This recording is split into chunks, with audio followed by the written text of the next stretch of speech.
สบายดีมื้อนี้จะมาสอนวิธีเปลี่ยนบัตรที่จะหมดอายุในแอปปิชวันเองนะโดยบ่ต้องเข้าไปธนาคารอีกกดเปลี่ยนบัตรเลยตามทุกสอนที่บอกเข้ามาที่มิชวันเอเลียสันบัตเทและบัตรออนไลน์นะอย่าลืมจะเป็นบัตรเท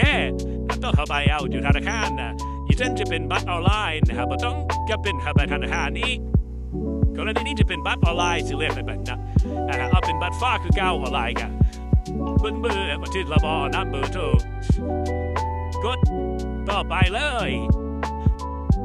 จะมี OTP ส่งเข้าไปในข้อความนะ OTP ตัวนี้จะเป็นภาษาอังกฤษนะที่สาระกดต่อไปกดเลือกบัญชีบัญชีให้ตัดเงินนะกดจะมาเงินใครกดต่อไปเลยบริษัทนั้นนะเพราะว่าเปลี่ยนก่อนมันจะหมดอายุในวันที่17 เดือน 5 2026เรียบร้อย